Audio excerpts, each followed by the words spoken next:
இந்த டெலிவரி ஆனதுக்கப்புறம் நான்வெஜ் மேலே நமக்கு அப்படி ஒரு லவ்வுங்க.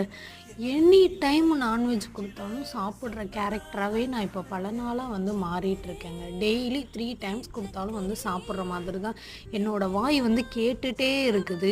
எங்க வீட்லயும் வந்து அத ஸ்டாக் வச்சுட்டே தாங்க இருக்கேன். இன்னைக்கும் அதே மாதிரி தாங்க. நைட்டு டின்னருக்கு என்ன பண்ணனே தெரியாம சிக்கனும், அதுக்கப்புறம் சப்பாத்தியும் தாங்க நான் பண்ணியிருந்தேன். ஆனா என்னமோ பண்றதுக்கு வந்து நமக்கு சோம்பேறியா தான் இருக்கும். சுறுசுறுப்பாலாம் நம்ம என்னைக்கும் பண்ணது கிடையாதுல்ல. சோம்பேறியா பண்ணுனாலும் ஆனா சிக்கன் டேஸ்ட்டு செம்மையா வந்திருந்ததுங்க. நீங்க யாராவது நியூ மாமா இருக்கீங்க, இந்த வீடியோ பார்த்துட்ருக்கீங்க அப்படின்னா, உங்களுக்கும் இந்த மாதிரிலாம் வந்து குழந்த பொறந்ததுக்கு அப்புறமா வேற ஏதாவது ஒரு மேல வந்து ஒரு அஃபெக்ஷன் வந்திருக்கா? அப்படிங்கிறத வந்து எனக்கு கமெண்ட் பண்ணுங்க. நானும் தெரிஞ்சுக்கிறேங்க. இந்த வீட்ல திட்டு வாங்க முடியல. எப்ப பாரு நான்வெஜ்ஜா அப்படின்னு சொல்லிட்டு இருக்காங்கங்க.